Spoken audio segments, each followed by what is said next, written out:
Hello students, आज मैं बहुत ही रेनाउंड सॉफ्टवेयर के बारे में बताने जा रही हूँ जो कि है SAP। S mean systems applications products.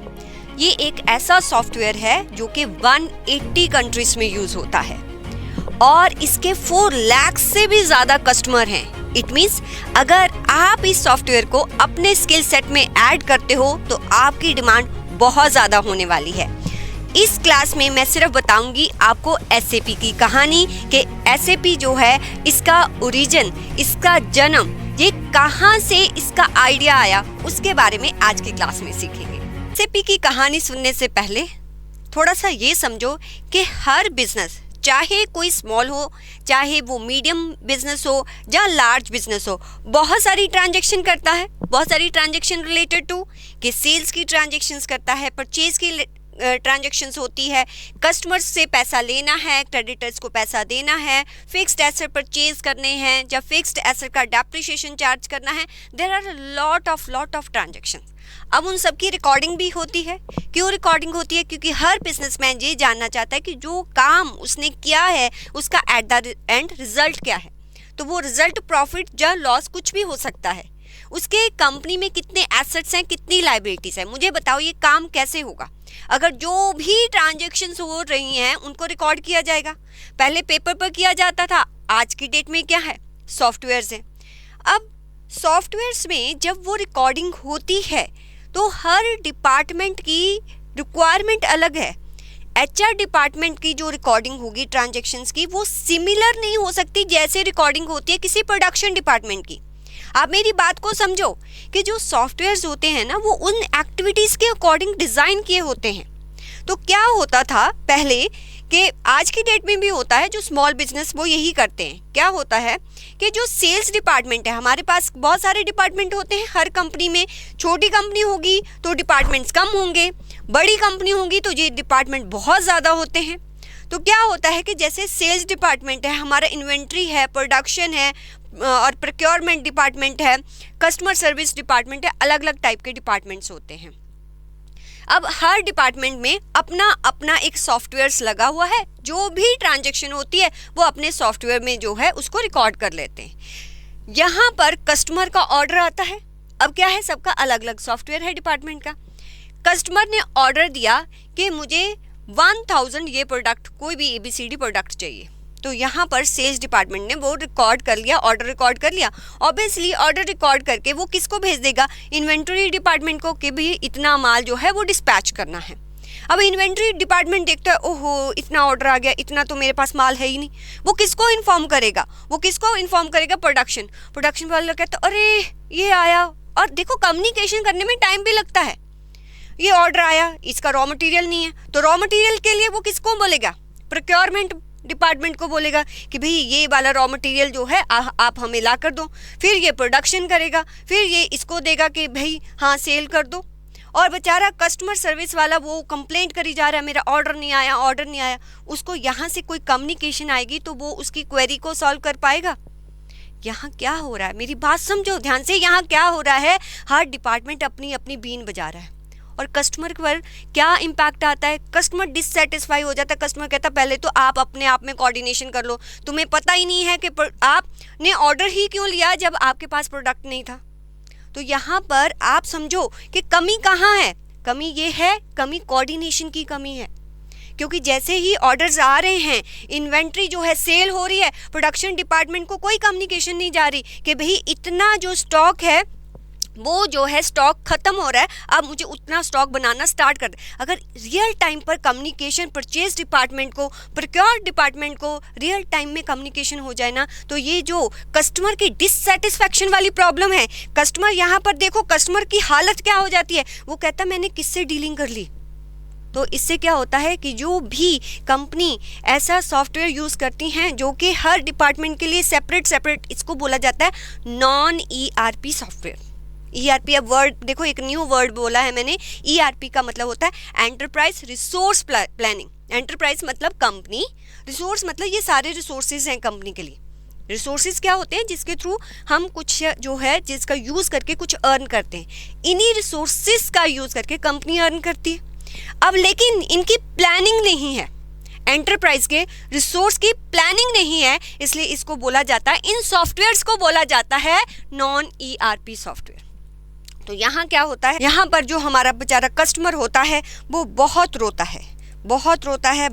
है कि मेरे साथ अन्याय हो रहा है। मैं जब भी इस कंपनी को ऑर्डर देता हूँ हमेशा लेट होता है और आगे जिसको मैंने ऑर्डर देना होता है उसका ऑर्डर मैं फुलफिल नहीं कर पाता। तो यहाँ पर फिर क्या इसका जो है प्रॉब्लम सॉल्व किया गया, भाई ऐसे तो बड़ी दिक्कत है, ये तो बड़ी दिक्कत है, ऐसा नहीं होना चाहिए। ये प्रॉब्लम किसने देखा, ये प्रॉब्लम देखा, यहाँ से स्टार्ट होती है SAP की कहानी। IBM के 5 फॉर्मर एम्प्लॉयज़ ने, उन्होंने देखा कि भाई बड़ी दिक्कत है कि जो कंपनीज बिजनेस कर रही हैं वो उस बिजनेस नॉन ERP सिस्टम पे हो रहा है, मींस रिसोर्सेज की प्लानिंग नहीं है। तो 1972 में उन्होंने एक आइडिया सोचा, बिजनेस की जो है प्रॉब्लम सोची, देखी कि इतना प्रॉब्लम है। फिर वो हर कंट्री में गए, घूमे, गली गली घूमे, सबको पूछा कि बताओ आपकी रिक्वायरमेंट कैसी है। अब देखो ना, हर बिजनेस की अलग अलग रिक्वायरमेंट होती है। जो रिक्वायरमेंट एक बैंकिंग सेक्टर की होगी वो एविएशन सेक्टर की नहीं होगी, ये जो रिक्वायरमेंट एक हॉस्पिटल की होगी वो एक होटल की नहीं होगी। तो उन्होंने देखा कि हर इंडस्ट्री की रिक्वायरमेंट्स को उन्होंने लिखा कि क्या इंडस्ट्रीज़ की रिक्वायरमेंट, वो एक ऐसा सॉफ्टवेयर बनाना चाहते थे जो हर इंडस्ट्री में जो है जिसको अप्लाई इम्प्लीमेंट किया जा सके। तो उसके लिए उन्होंने सारी इंडस्ट्रीज़ की स्टडी की, उन सभी से पूछा कि जब आप डेटा स्टोर करते हो तो डेटा स्टोर करने के लिए आपको कौन कौन सी फील्ड्स की रिक्वायरमेंट है। हो सकता है कि एक कंपनी सिर्फ कस्टमर का नेम और सिर्फ उसका एड्रेस स्टोर करती हो, दूसरी कंपनी चाहती है हमें कस्टमर का नेम भी चाहिए, एड्रेस भी चाहिए, उनका पैन नंबर भी चाहिए, आधार कार्ड भी चाहिए, सब कुछ पूछना है हमें। तो जो डेटा रिकॉर्ड करना है उसकी रिक्वायरमेंट भी अलग अलग है। उन्होंने सब कुछ पूछा, उसका एक बड़ा रिकॉर्ड बनाया। फिर उनके सामने एक चैलेंज था कि हमने एक सॉफ्टवेयर बनाना है, ऐसा सॉफ्टवेयर जो रियल टाइम में रिस्पॉन्स करे। रियल टाइम समझ गए ना, जो मैंने बताया क्या दिक्कत थी कि कम्युनिकेशन करने में दिक्कत हो रही थी, उससे क्या है कस्टमर हमारा डिससेटिस्फाई हो रहा था, रो रहा था। तो उन्होंने कहा ऐसा सॉफ्टवेयर डेवलप करेंगे जो इन सभी प्रॉब्लम्स को जो है सॉल्व करे। पर इतना बड़ा सॉफ्टवेयर बनाने के लिए कोई लैंग्वेज चाहिए थी, प्रोग्रामिंग लैंग्वेज चाहिए थी। आप देखो हमेशा समझो कि जो भी सॉफ्टवेयर बनता है, कोई भी दुनिया का सॉफ्टवेयर बनता है, वो किसी प्रोग्रामिंग लैंग्वेज या डेटाबेस लैंग्वेज के कॉम्बिनेशन से बनता है। आपको टेक्नोलॉजीज़ में जाने की ज़रूरत नहीं है। SAP में हम बहुत इजी लैंग्वेज में जो है समझेंगे। आपने कभी कुछ नहीं सीखा, कोई प्रॉब्लम नहीं है, सिर्फ कहानी सुना रही हूँ आज। कोई भी सॉफ्टवेयर डेवलप होता है तो 2 लैंग्वेजेस की रिक्वायरमेंट होती है, एक प्रोग्रामिंग की, एक डेटाबेस लैंग्वेज की रिक्वायरमेंट होती है। अब वो कहते हैं कि ऐसी प्रोग्रामिंग लैंग्वेज होनी चाहिए जो कि सभी इंडस्ट्रीज, सभी कंट्रीज के सिस्टम के लिए कंपैटिबल हो। तो पहले उन्होंने एक प्रोग्रामिंग लैंग्वेज जो है वो रेडी की, जिसको हम बोलते हैं ABAP। तो ABAP एक ऐसी, इसको बोला जाता है advance business application programming language, जिसमें के जो SAP के प्रोग्राम्स लिखे जाते हैं। तो ये सॉफ्टवेयर जो है वो डेवलप हुआ फर्स्ट टाइम 1972, बट इसको जो फॉर्मल नेम दिया गया SAP को, वो दिया, ऑफिशियल नेम जो दिया गया वो 2005 में दिया गया। पहले इसका नाम SAP AG था, अब इसका नाम SAP SE है। तो ये एक कंपनी है जिसने कौन सा प्रॉब्लम सॉल्व किया, उसने प्रॉब्लम कौन सा सॉल्व किया, उसने देखा कि दुनिया भर के लोगों का प्रॉब्लम क्या है कि जो डेटा है वो सेग्रीगेटेड मोड में है, वो जो है डेटा हमारा ऐसे पड़ा हुआ है। अब उन्होंने जब सॉफ्टवेयर SAP आया तो SAP जो आया वो ऐसा था, अभी मैं दिखाती हूँ, ये देखो SAP आया वो ऐसा था। जितने भी डिपार्टमेंट्स ले लो, कितने भी डिपार्टमेंट्स, उन्होंने सभी डिपार्टमेंट्स की जो रिक्वायरमेंट्स हैं वो एक सॉफ्टवेयर में डाल दी। वो कहते हैं कि एक सॉफ्टवेयर इंस्टॉल करो, सारे डिपार्टमेंट्स की रिक्वायरमेंट को वो फुलफिल करेगा।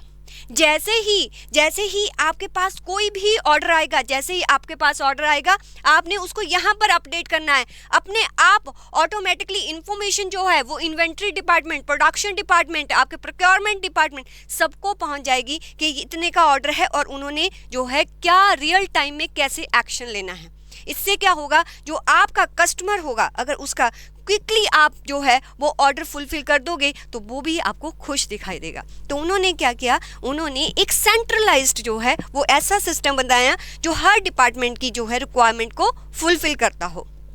तो ऐसे सॉफ्टवेयर को हम क्या बोलते हैं, SAP नहीं बोलते, ऐसे सॉफ्टवेयर को बोलते हैं ERP, ERP का मतलब enterprise, these are the resources planning.